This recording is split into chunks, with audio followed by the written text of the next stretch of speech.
sifat kimia alkena. Okey.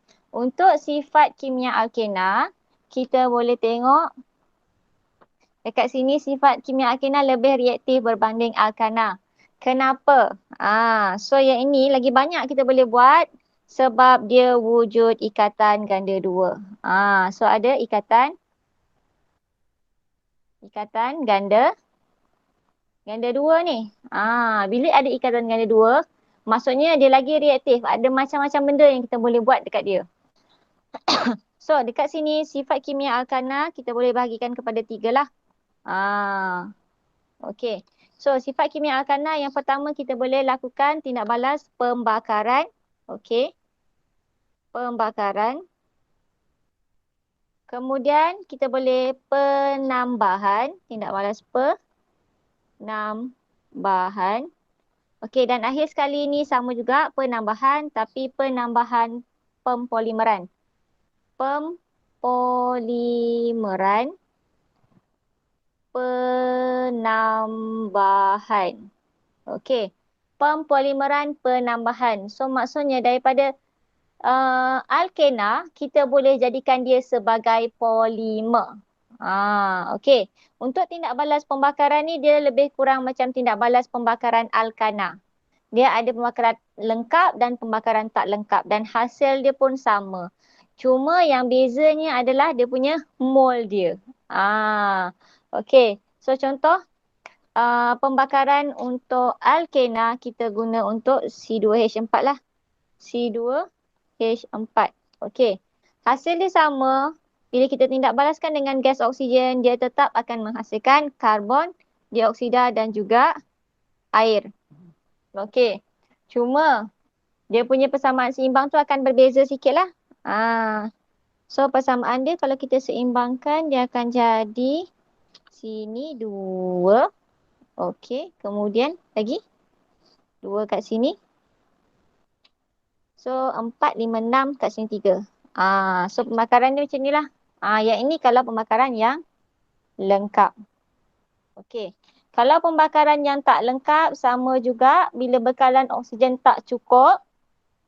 Pembakaran jadi tak lengkap.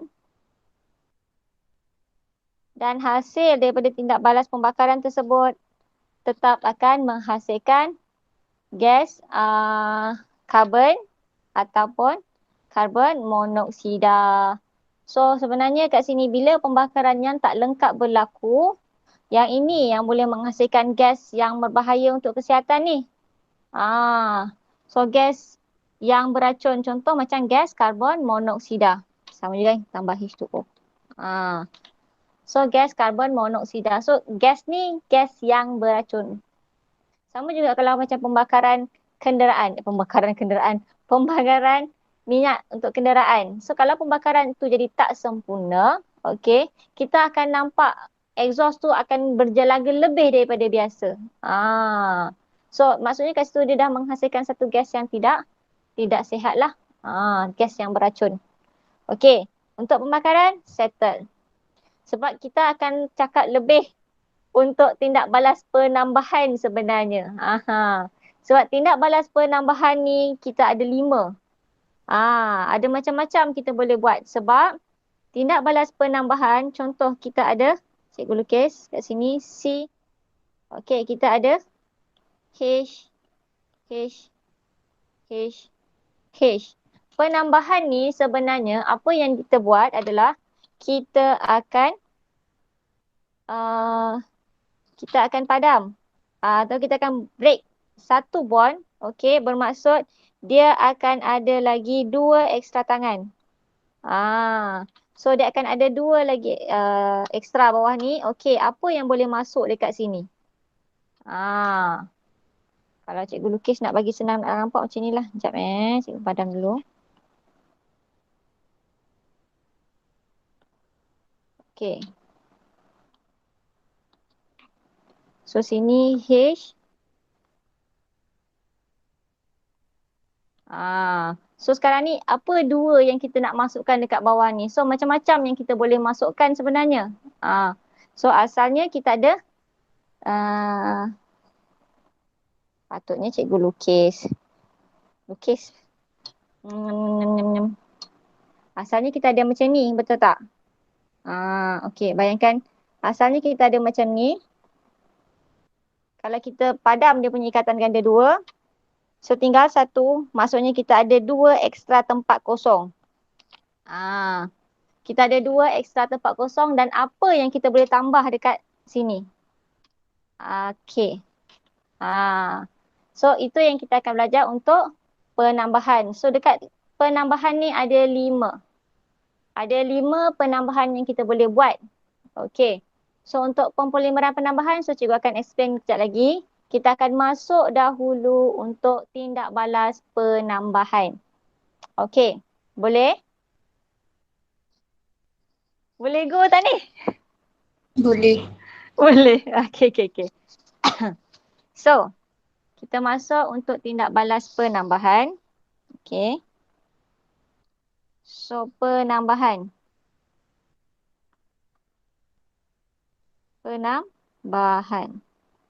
Okey, so untuk tindak balas penambahan, so awak just bayangkan kita ada sini kita punya alkena. Okey.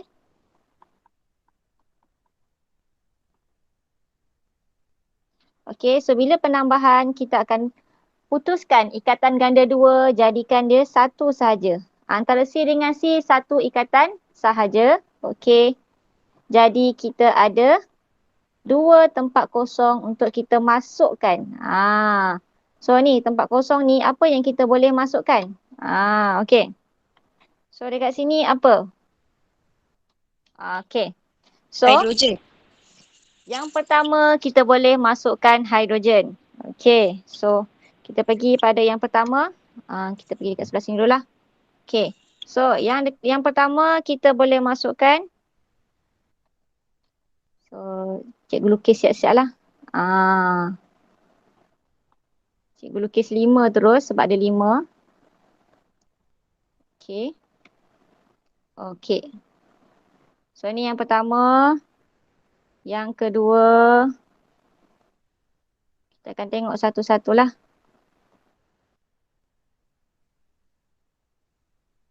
Yang ketiga.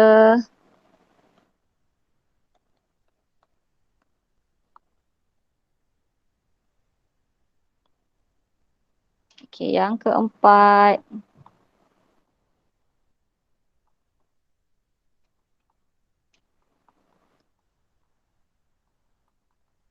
Okey, yang kelima. Okey.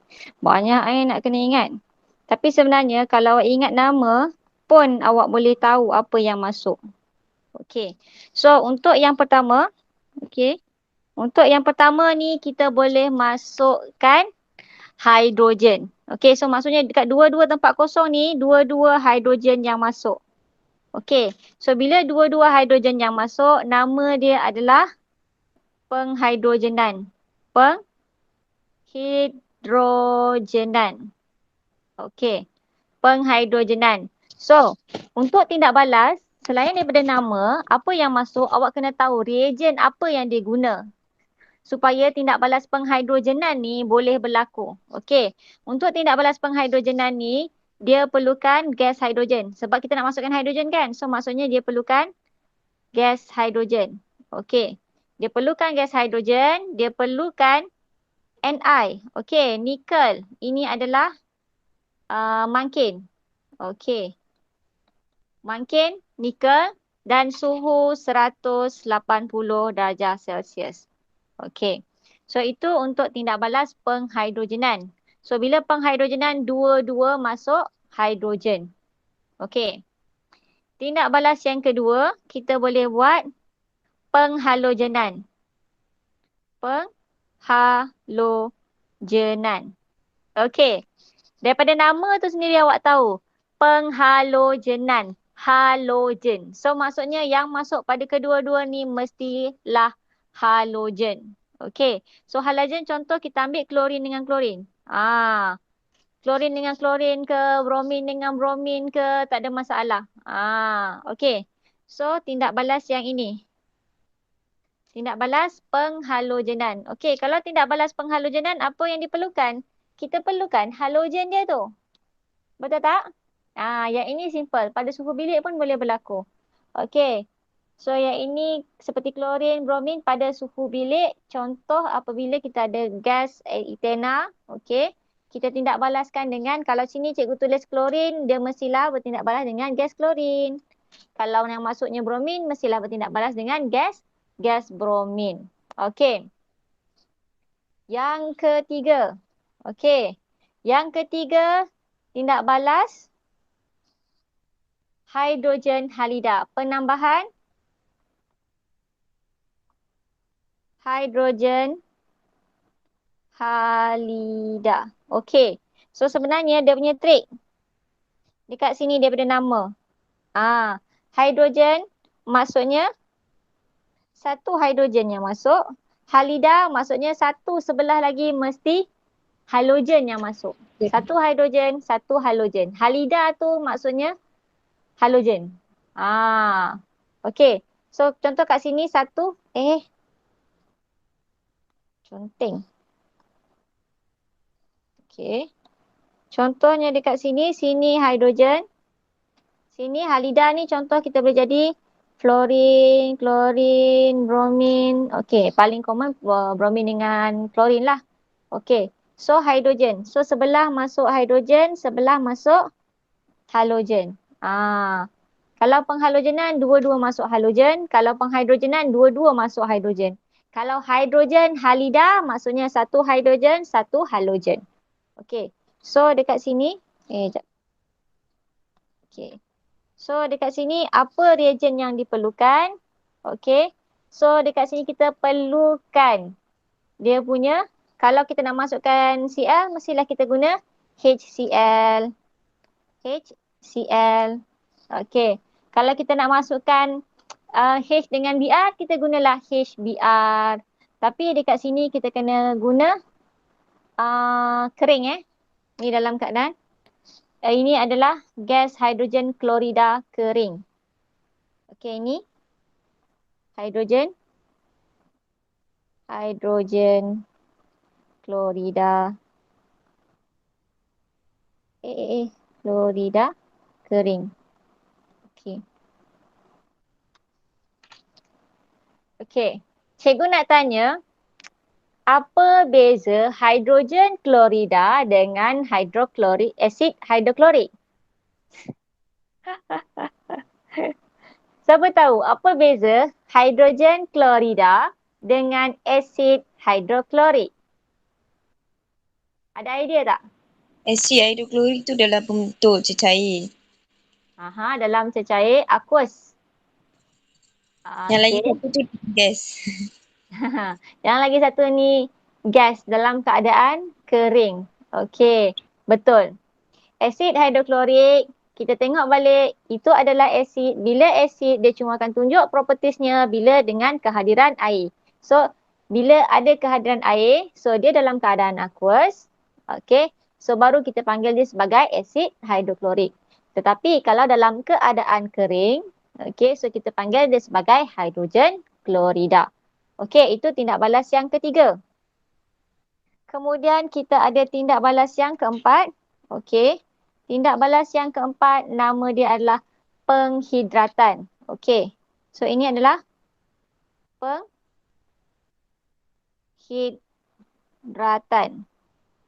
Okey.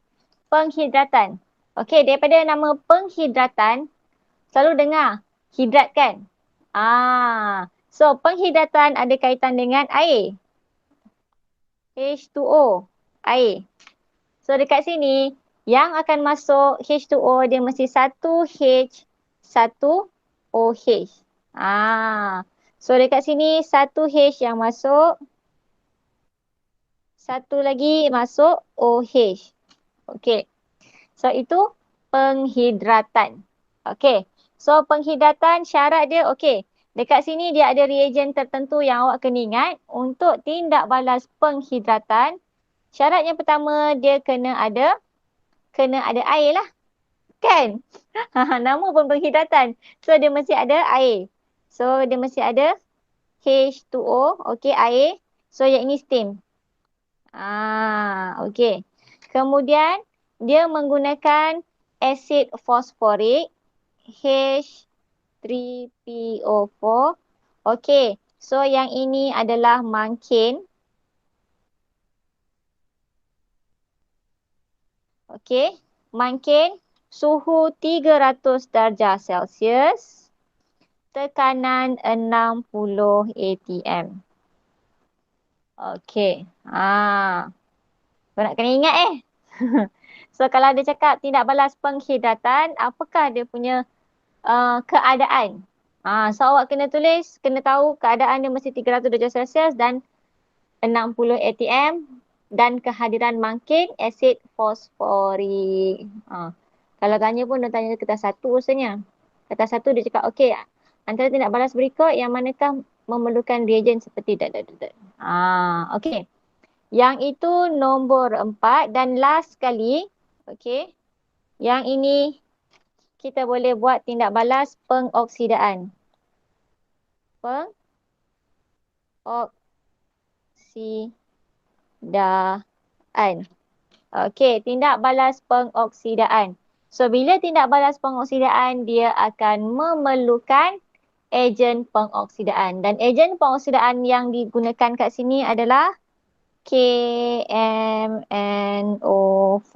Kalau masih ingat lagi, tahun lepas, lamanya tahun lepas. Bab 1. Bab 1, pengoksidaan dan penurunan. So, KMNO4 adalah ejen pengoksidaan. Okey. Ejen pengoksidaan berasid KMNO4 berasid. So, sebab tu dia slash H+. H+ ni yang menunjukkan bahawa keadaan dia berasid. Okey. So dekat sini apa yang masuk pada kedua-dua sebelah akan masuk OH dan sini pun akan masuk OH. Okey. So dia akan jadi 2OH. So settle. 5 jenis penambahan. So, kat sini awak kena ingat penghidrogenan macam mana, apa yang masuk. Penghalogenan apa yang masuk. Hidrogen halida apa yang masuk. Okey. So, untuk nama pula. Okey. Untuk nama, sekejap cikgu nak ambil colour apa purple dah, biru dah, biru hijau lah. So, dekat sini, untuk penghidrogenan kita dapat etana, betul tak? Etana. Dan daripada tindak balas ni, awak tahu daripada etena boleh jadi etana. Betul tak? So daripada alkena boleh jadi alkana melalui tindak balas penghidrogenan. Etena boleh jadi etana. Betul tak? Cikgu, saya tak faham yang mana cikgu tengah cakap. Ni. Nampak tak yang cikgu guna kali hijau tu? Okey, so untuk sekarang penghidrogenan cikgu. penghidrogenan. Sekarang ni kita nak bagi nama pula. So at least dekat sini awak boleh nampak macam mana nak jawab soalan yang dalam buku latihan tadi. Okey. So yang ini jadi etana. Tengok pada tindak balas yang kedua. Cikgu kena bagi nombor ni supaya jelas. Cikgu tulis kat sini lah. Okey, ni tindak balas yang pertama. Okey, tindak balas yang pertama. Okey, kita tengok pada tindak balas yang kedua. Iaitu tindak balas penghalogenan. Okey. Tindak balas penghalogenan awak nampak ada 2 klorin yang dah masuk. Okey. Ingat, kalau ada 2, kita guna di ataupun di tadi. Di tu. So dekat sini, kita kira dulu dia punya karbon. Karbon ada berapa? 1, 2. So dekat karbon nombor 1 ada klorin, ada karbon nombor 2 ada klorin. Jadinya bila kita nak bagi nama, kita kena letak 1,2. Ada 2 klorin, maksudnya kita kena tulis dikloro. Okey. Dikloro. Yang ini etana. Etana.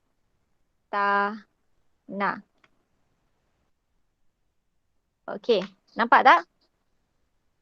1, 2 dikloro etana. Sebab dia dah tak ada ikatan ganda dua dah. So, jadi etana lah. Tetapi dekat karbon nombor 1 dan karbon nombor 2 ada klorin. So, kita tulis 1, 2, di. Menunjukkan ada 2 kloro. Klorin, etana. Etana maksudnya ada 2 karbon. Okey. So, 1, 2, dikloro, etana. Next. Kita pergi pada yang nombor 3 ini. Tindak balas hidrogen halida. Okey. Tindak balas hidrogen halida. Dekat sini kita ada 1 klorin. So, ingat bila kita nak nomborkan, kita kena mula daripada yang ada branch ke, ada benda lain ke. So, dekat sini kita start daripada sini lah. 1, 2. Tapi kat sini tak ada option. Sama je kiri kanan dia tetap sama. Okey. So, kat sini kita boleh bagi nama dia sebagai kloroetana. Satu tu tak perlu nak sebut lah. Sebab kita letak dia dekat sebelah kiri ke, dekat sebelah kanan ke, dia tetap nombor 1. So, dekat sini nak tulis pun boleh, tak tulis pun tak apa. So, kita tulis kloroetana saja. So, ini nama dia kloroetana. Sebab ada 1 saja. Kalau 2 di, 3 tri, 4 tetra. Okey, next. Okey, nombor 4 atas ni. Okey. Untuk nombor 4, kalau awak tengok ada OH kat sini. So ingat, OH adalah salah satu kumpulan berfungsi untuk siri homolog, iaitu alkohol. So, kalau kat sini nama dia jadi apa? Nama dia jadi apa? Etanol. Yes, bagus. So, nama dia jadi etanol. Okey. So, nampak tak kat sini? Daripada etana boleh jadi etanol. Dan ini boleh jadi salah satu cara untuk menghasilkan alkohol. Daripada alkena boleh hasilkan alkohol melalui tindak balas penghidratan. Betul tak? So, kita boleh hasilkan alkohol daripada alkena melalui tindak balas penghidratan. So, nanti bila you masuk untuk alkohol, untuk asid yang belakang-belakang, dia akan guna balik yang depan-depan ni. Macam mana nak hasilkan alkohol? Guna teknik ataupun guna teknik pula. Guna tindak balas penghidratan. Macam mana nak hasilkan etana? Kita boleh guna etena. Soalan untuk bab ni, kebanyakannya kan, dia tak letak satu tindak balasnya. Dia letak satu tindak balas, okey. Dia bagi starting kat atas tengah, dia letak etana. Lepas tu daripada etana boleh jadi apa? Boleh jadi apa? Boleh jadi apa? Tak apa, nanti kita tengok soalan. Okey. At least kat sini cikgu nak awak faham tindak balas yang boleh berlaku untuk alkena. Kemudian yang nombor 5. Okey. Untuk nombor 5, ini pun ada OH juga. So maksudnya ini adalah alkohol. Tapi kat sini ada 2 OH. Jadi bila ada 2 OH, dia jadi diol. So dekat karbon nombor apa? 1, 2. So dekat karbon nombor 1 dan karbon nombor 2 diol. Depan dia macam biasa etan. Etan 1, 2 diol. Kalau etanol kan 1 je. So tak ada masalah. Kalau ada 2 lebih, okey. Baru je jadi etan 1, 2 diol. Di menunjukkan kalau ada 2. Sama juga dengan klorin tadi. 1, 2 dikloro. Okey.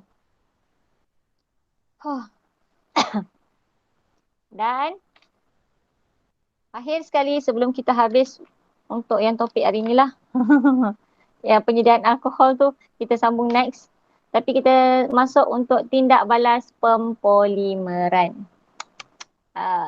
Okey, so sebelum tu awak kena tahu definisi untuk polimer. Okey, so polimer adalah molekul berantai panjang. Okey, molekul berantai panjang yang terhasil daripada percantuman banyak ulangan unit. Okey, unit asas. So unit asas ni selalunya orang panggil sebagai monomer. Okey, so dia ibarat kalau you nak hasilkan satu rantai, okey, you kena masukkan beads, betul tak? Manik-manik. So manik tu adalah monomer dan molekul berantai panjang tu lah you punya rantai yang dah disambungkan dengan manik-manik tu. So polimer adalah molekul yang berantai panjang. Kita sambungkan monomer yang kecil-kecil tu, okey, sambungkan sampailah jadi satu rantai panjang. Okey, untuk pempolimeran penambahan, kita ambil alkena ni sebagai monomer. Okey, sebagai contoh lah. Okey, contoh yang paling simple, diorang akan guna alkena. Alkena etana. So etana C double bond C. Okey, ada 2H. But this time cikgu lukis ke atas supaya senang nak nampak. Okey. So H H H H. Okey. So awak bayangkan satu etana ni adalah satu manik. Ataupun satu ni ini adalah monomer. Dan kita ada banyak etana dalam satu bahan. Satu bahan. Dalam satu-satu tu kita ada banyak monomer.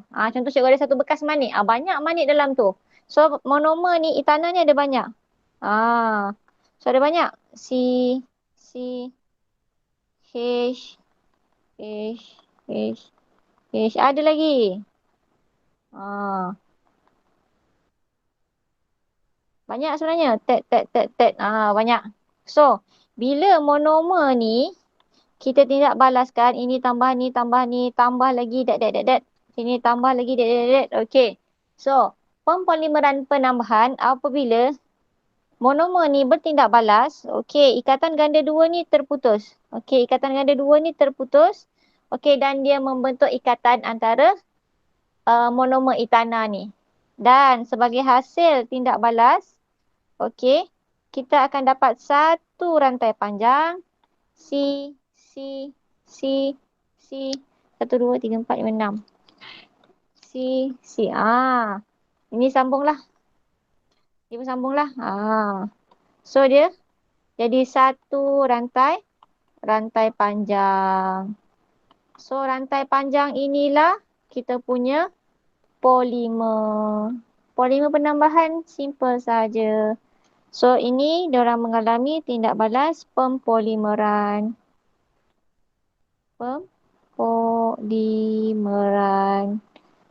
Melalui tindak balas pempolimeran penambahan, ikatan ganda dua antara etena tu akan terputus dan dia membentuk ikatan dengan etena lain. Okey, bentuk dan jadi satu rantai panjang.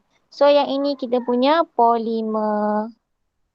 Dapatlah kita punya polimer. So polimer ni nama dia adalah politena. Okey. Dah settle. And then, selalunya kalau untuk polimer, diorang tak lukis tau panjang-panjang ni. Diorang just tulis simplify. Satu ni, diorang buat kurungan. Macam ni. H. H. H. Okey. So, diorang buat kurungan sama macam ni kan. Diorang letak N kat depan. Okey. Sekejap Okay, so yang ini diorang letak N. N. Etena. Okey. Dan dia akan menghasilkan kan? Okey. Dia akan menghasilkan bilangan yang panjang yang sama. N. Astagfirullahalazim. Apa cikgu tulis ni? Sekejap. N pula. Carbon lah. Okey. C. N kat depan ni. So maksudnya berapa banyak monomer yang diguna, banyak tu jugalah yang akan masuk. So contoh cikgu guna 100 manik untuk buat satu rantai. So kalau awak kira dalam tu mesti ada 100 juga. Panjang ni mesti ada 100 juga. Sama macam tasbih ke, rantai ke. Banyak yang dia pakai, banyak tu jugalah. So diorang tak akan lukis panjang-panjang. Diorang akan pendekkan, diorang akan tulis N. Di mana N ni adalah sebarang nombor integer yang besar. Tak kisahlah. Janji dia integer. Okey. So itu adalah pempolimeran penambahan.